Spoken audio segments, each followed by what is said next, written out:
Hello बच्चों, कैसे हैं आप? बच्चों, आज हम पढ़ेंगे कक्षा 8 विज्ञान के अंतर्गत दूसरा अध्याय सूक्ष्म जीव मित्र एवं शत्रु।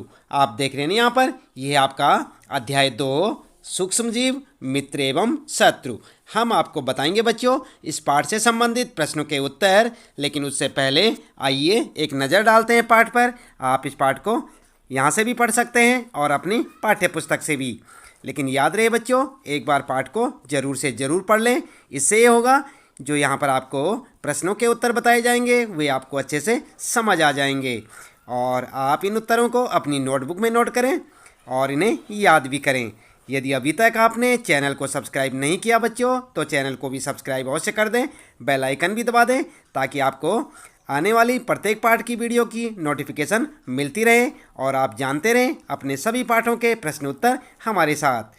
तो आप देख रहे हैं यहाँ पर, यह आपका अध्याय 2 सूक्ष्म जीव मित्र एवं शत्रु।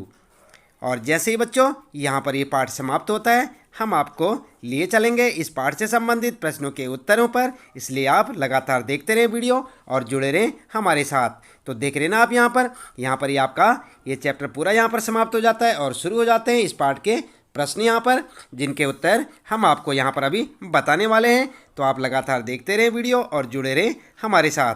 तो चलिए ज़्यादा देर न करते हुए अब जान लेते हैं इस पाठ से संबंधित प्रश्नों के उत्तर कुछ मुख्य बिंदुओं के साथ। तो बच्चों, आपको एक बार फिर से याद दिला दें, आज हम पढ़ रहे हैं कक्षा 8 विज्ञान के अंतर्गत दूसरा अध्याय सूक्ष्म जीव मित्र एवं शत्रु।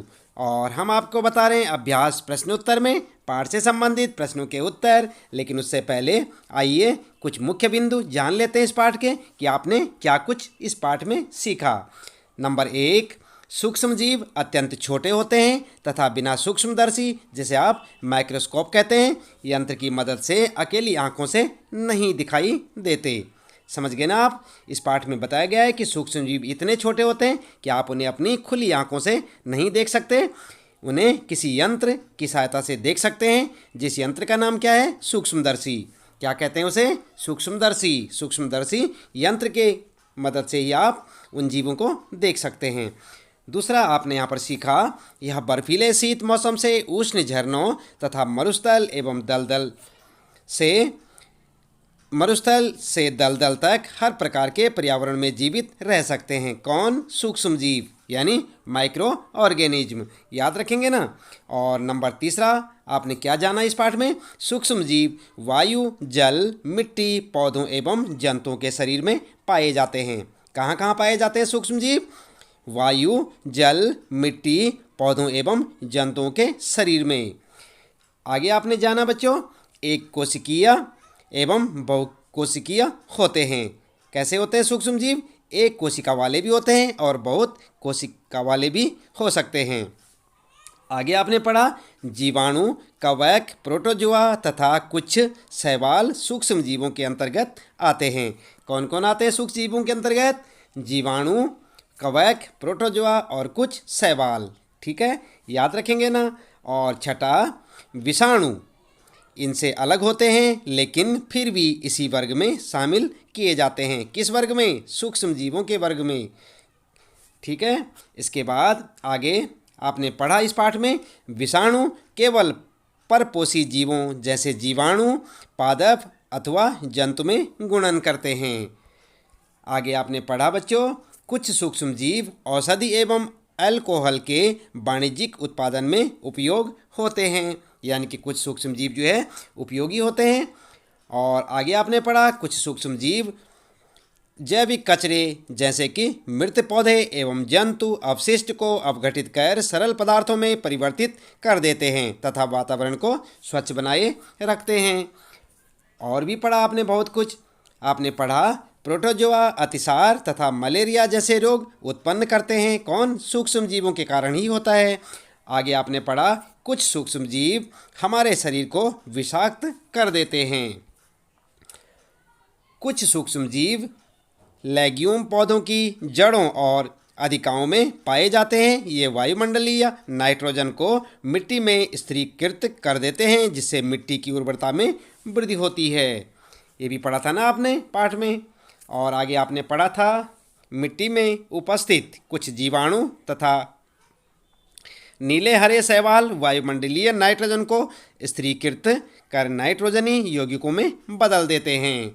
और लास्ट पॉइंट है आपके लिए, विशेष जीवाणु मिट्टी में उपस्थित नाइट्रोजनी यौगिकों को नाइट्रोजन गैस में परिवर्तित कर देते हैं, जिसका निर्वाचन वायुमंडल में होता है। तो ये सब आपने पढ़ा था पाठ में। उम्मीद है कि आप इन सब पॉइंटों को याद रखेंगे। खास करके आप ध्यान दें बच्चों, जो जो यहाँ पर जो है आपके लिए लिखे गए हैं कि आपने क्या सीखा, इन सारे बिंदुओं को आप अच्छे से पाठ में से याद कर लें। और उसके बाद चलिए शुरू कर लेते हैं इस पाठ से संबंधित प्रश्नों के उत्तर। अभ्यास प्रश्न उत्तर में। तो बच्चों यहाँ पर आपके लिए सबसे पहला प्रश्न है, रिक्त स्थानों की पूर्ति कीजिए। क्या है? रिक्त स्थानों की पूर्ति कीजिए। और यहाँ पर क्या प्रश्न आपके लिए, सूक्ष्म जीवों को, और यहाँ पर खाली छोड़ रखा है, को सहायता से देखा जा सकता है। किसकी सहायता से? आपको अभी बताया था यहाँ पर सूक्ष्मदर्शी की सहायता से देखा जा सकता है। यहाँ पर क्या लिखेंगे आप कि सूक्ष्म जीवों को सूक्ष्मदर्शी की सहायता से देखा जा सकता है। और इसी प्रकार यहाँ पर ख है, नीले हरे शैवाल वायु से, और यहाँ पर आपको लिखना होगा का स्थिरीकरण करते हैं, जिससे मिट्टी की उर्वरता में वृद्धि होती है। यहाँ पर क्या लिखेंगे आप, तब तक सोचिए, फिर हम आपको बताते हैं।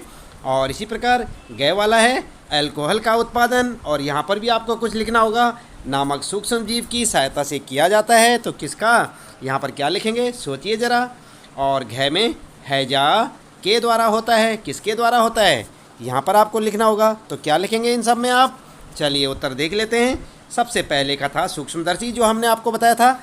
दूसरे में आप लिखेंगे नाइट्रोजन, तीसरे में आप लिखेंगे ईस्ट, और चौथे में जीवाणु। ठीक है, तो इस प्रकार से आप अपने इन चारों के जो खाली स्थान है, इनमें आप लिखेंगे कै वाले में सूक्ष्मदर्शी, ख वाले में नाइट्रोजन, और गै वाले में ईस्ट, और घ वाले में जीवाणु। ठीक है, तो इन चारों में आप इस प्रकार से लिखते चले जाएंगे।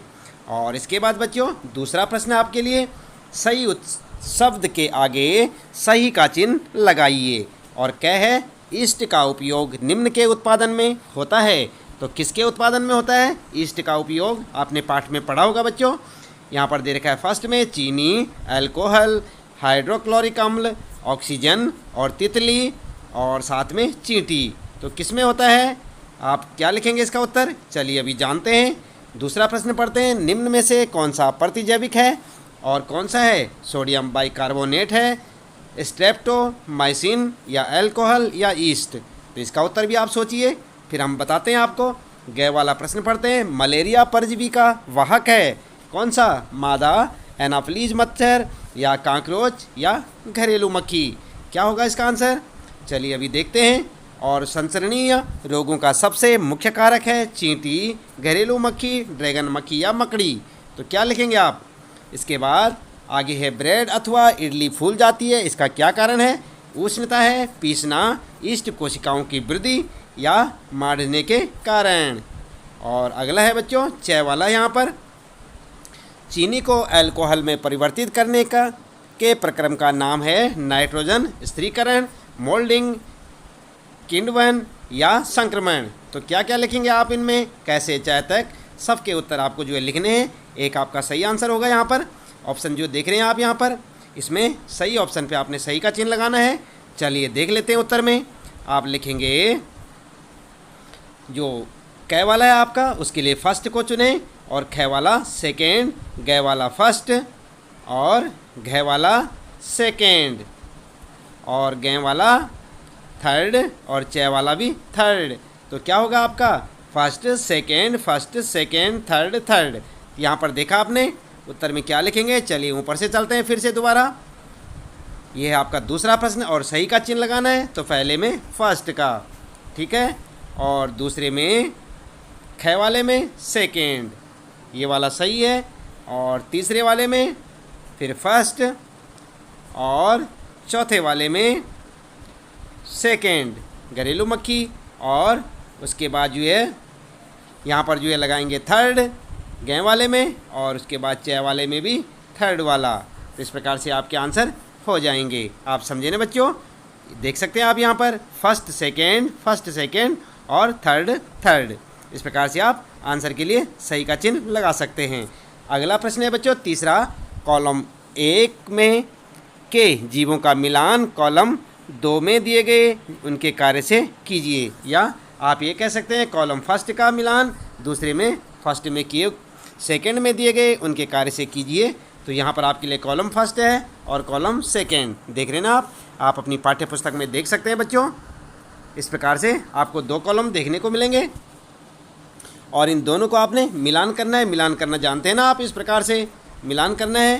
तो उत्तर में आप क्या करेंगे, उत्तर आप इस प्रकार से मिलाएंगे, कै के साथ ये वाला मिलाएंगे, ख के साथ ऐसे देखें, गै के साथ ऐसे और घ के साथ ये वाला और गै के साथ ये और इसके साथ ये, यानी कि आप इस प्रकार से मिलाते चले जाएं और आपका आंसर हो जाएगा। आप ध्यानपूर्वक देखें और जैसे आपके पाठ्य पुस्तक में आप प्रश्न को देखते हैं उसके साथ इनको मिलाते चलें। ठीक है, कै के साथ आप मिलाएंगे ये वाला और ख के साथ ये, गै के साथ यहाँ पर देख सकते हैं आप, घ के साथ गै और च। इस प्रकार से आप मिलाते चलें, आपका आंसर हो जाएगा। चौथा है बच्चों, क्या सूक्ष्म जीव बिना यंत्र की सहायता से देखे जा सकते हैं? यदि नहीं तो वे कैसे देखे जा सकते हैं? सूक्ष्म जीव के बारे में भी बताया था ना आपको। जो माइक्रो ऑर्गेनिज्म होते हैं बहुत बारीक होते हैं, बहुत जो आंखों से वैसे खुली आंखों से या हम जो है बिना यंत्र की सहायता के नहीं देख सकते, उन्हें हम कैसे देख सकते हैं? सूक्ष्मदर्शी की सहायता से। तो उत्तर क्या लिखेंगे आप? उत्तर लिखेंगे नहीं, सूक्ष्म जीवों को हम बिना सूक्ष्मदर्शी यंत्र की सहायता से नहीं देख सकते, क्योंकि सूक्ष्म जीव आकार में बहुत अधिक छोटे होते हैं। सूक्ष्म जीवों को हम केवल सूक्ष्मदर्शी नामक यंत्र की सहायता से ही देख सकते हैं। ठीक है, आपकी स्कूल की जो लाइब्रेरी है बच्चों या स्कूल में आप अपने अध्यापकों से पूछ सकते हैं, सूक्ष्मदर्शी के बारे में अच्छी जानकारी ले सकते हैं और हो सकता है आपके स्कूल में माइक्रोस्कोप या जिसे सूक्ष्मदर्शी कहते हैं उपलब्ध हो सकती है, आप उसमें देख सकते हैं। इसके बाद 5वां प्रश्न है, सूक्ष्म जीवों के मुख्य वर्ग कौन कौन से हैं? तो कौन कौन से इनके मुख्य वर्ग? उत्तर में लिखेंगे सूक्ष्म जीवों को 4 मुख्य वर्गों में बांटा जा सकता है। और कौन कौन से 4 मुख्य वर्गों में आप देख सकते हैं। नंबर 1 जीवाणु, तो इसमें होते हैं स्पाइटल जीवाणु, छड़नुमा जीवाणु। नंबर 2 कवक, एस्परजिलस या पेनिसिलियस एम, और यहाँ पर जो है प्रोटोजोआ में अमीबा और पैरामीशियम, और शैवाल में क्लेमाइडोमोनास या स्पाइरोगाइरा। तो इस प्रकार से आप इनके जो है नाम लिख सकते हैं। यहाँ पर 4 वर्ग हैं इनके, 1 जीवाणु, कवक, प्रोटोजोआ और शैवाल। इन 4 वर्गों में आप इन्हें बांट सकते हैं। इसके बाद बच्चों 6ठा प्रश्न है, वायुमंडलीय नाइट्रोजन का मिट्टी में स्थिरीकरण करने वाले सूक्ष्म जीवों के नाम लिखिए। तो आपको नाम लिखने, तो आप लिख सकते हैं, उत्तर में लिख सकते हैं राइजोबियम जीवाणु, मिट्टी में उपस्थित जीवाणु एवं नीले हरे शैवाल वायुमंडलीय नाइट्रोजन का स्थिरीकरण मिट्टी में कर सकते हैं। तो इस प्रकार आप अपना उत्तर लिखेंगे। देख रहे हैं ना आप, ये 6ठा प्रश्न है आपका, उत्तर लिख सकते हैं राइजोबियम जीवाणु। और यहाँ पर जो है 7वां प्रश्न है, हमारे जीवन में उपयोगी सूक्ष्म जीवों के बारे में 10 पंक्तियाँ लिखिए। तो आपको लिखने होंगी 10 पंक्तियाँ, आप इस प्रकार से लिख सकते हैं। नंबर 1 जीवाणु का इस्तेमाल ब्रेड, दही एवं केक आदि बनाने में किया जाता है। दूसरा लिख सकते हैं ये किण्वन अथवा फर्मेंटेशन में सहायक होते हैं। और नंबर 3 लिख सकते हैं ये अल्कोहल, शराब और एसिटिक एसिड बनाने में भी सहायक होते हैं। और चौथा लिख सकते हैं आप ये मनुष्यों तथा जंतुओं को बीमारियों से बचाने में भी उपयोगी होते हैं। 5वां पर्यावरण को स्वच्छ एवं संतुलित रखने में भी इनका इस्तेमाल किया जाता है। और अगला लिखेंगे जीवाणुओं का प्रयोग औषधि दवा बनाने में किया जाता है। अगला लिखेंगे ये कृषि में मृदा की उर्वरता में वृद्धि करने में भी सहायक होते हैं। अगला लिख सकते हैं टीका बनाने में भी इनका उपयोग होता है। अगला लिखेंगे अचार, पनीर तथा अन्य खाद्य पदार्थों के उत्पादन में भी ये सहायक होते हैं। और लास्ट में आप लिख सकते हैं 10वां ये पेड़ पौधों को रोगों से बचाने के लिए भी उपयोगी हैं। तो इस प्रकार से आप यहाँ पर जो है बच्चों लिख सकते हैं। ये 7वां प्रश्न है और सूक्ष्म जीवों के बारे में लिख सकते हैं आप 10 पंक्तियाँ। देख रहे हैं ना आप, यहाँ पर ऐसे लिखें और इन्हें अच्छे से याद भी करें। काफ़ी इंपॉर्टेंट क्वेश्चन है बच्चों। 8वां प्रश्न है आपके लिए, सूक्ष्म जीवों द्वारा होने वाली हानियों का विवरण कीजिए। तो आप जो है समझ सकते हैं कि सूक्ष्म जीवों द्वारा कुछ हानियाँ भी हो सकती हैं, तो आपने उनका विवरण देना है। किस प्रकार देंगे? उत्तर में लिखेंगे आप, सूक्ष्म जीवों से होने वाली हानियाँ निम्नलिखित हैं। नंबर 1, कुछ जीवाणु पौधों एवं खाद्यान्नों को नष्ट कर देते हैं। नंबर 2, कुछ जीवाणु मनुष्यों एवं पशुओं में रोग उत्पन्न करते हैं। और थर्ड लिख सकते हैं, कुछ जीवाणु भूमि की नाइट्रेट को नाइट्रोजन में बदलकर भूमि की उपजाऊ शक्ति कम कर देते हैं। अगला लिख सकते हैं, कुछ कवक पौधों को संक्रमित कर उनमें रोग उत्पन्न करते हैं। और भी लिख सकते हैं बहुत कुछ कवक दांत, खाज, खुजली जैसे चर्म रोग उत्पन्न करते हैं। और लिख सकते हैं, कुछ कवक खाद्य पदार्थों को विषाक्त बनाकर नष्ट कर देते हैं। तो इस प्रकार से आप अपना उत्तर लिख सकते हैं। फिर लिखेंगे, कुछ कवक हमारे चमड़े एवं लकड़ी तथा खाने के सामान को भी नष्ट कर देते हैं। तो इस प्रकार से आप अपना उत्तर लिख सकते हैं बच्चों। ये 8वां प्रश्न है आपका। इसका उत्तर यहाँ से आप देखकर लिखें, अच्छे से लिखें और याद भी करें साथ साथ। 9वां प्रश्न है बच्चों, प्रतिजैविक क्या है? प्रतिजैविक लेते समय कौन सी सावधानियाँ रखनी चाहिए? उत्तर में आप लिख सकते हैं, ऐसी औषधियाँ जो बीमारी पैदा करने वाले सूक्ष्म जीवों को नष्ट कर देती हैं या उनकी वृद्धि को रोक देती हैं, प्रतिजैविक या एंटीबायोटिक कहलाती हैं, जैसे टेट्रासाइक्लिन और ट्रेप्टोमाइसिन और एरिथ्रोमाइसिन आदि। हम लोगों को प्रतिजैविक दवाइयाँ डॉक्टर की सलाह पर ही लेनी चाहिए और उनका पूरा कोर्स भी करना चाहिए, अन्यथा अगली बार आवश्यकता पड़ने पर प्रतिजैविक दवाइयाँ उतनी असरदार नहीं होंगी। तो आप समझ गए ना? इस प्रकार से आप जो है अपने इस 9वें प्रश्न का उत्तर लिखें। प्रतिजैविक का मतलब समझते हैं ना आप? एंटीबायोटिक दवाइयाँ जो होती हैं उन्हें क्या कहते हैं? प्रतिजैविक। तो इसके साथ ही बच्चों, इस प्रश्न के साथ ही इस पाठ से संबंधित प्रश्नों के उत्तर यहाँ पर समाप्त होते हैं। उम्मीद है कि आपको सारे प्रश्नों के उत्तर अच्छे से समझ आए होंगे। इसी प्रकार कक्षा 8 विज्ञान यानी कि साइंस के सभी चैप्टरों के प्रश्न उत्तर जानने के लिए आप लगातार जुड़े रहें हमारे साथ, देखते रहें वीडियो। और यदि आप चैनल में पहली बार आए हैं तो चैनल को सब्सक्राइब अवश्य कर दें, बेल आइकन भी दबा दें बच्चों, ताकि आपको आने वाली प्रत्येक वीडियो की नोटिफिकेशन मिलती रहे। और देखते रहें अपने सभी पाठों के प्रश्न उत्तर हमारे साथ। तो मिलते हैं फिर अगली वीडियो में। आपका दिन शुभ हो।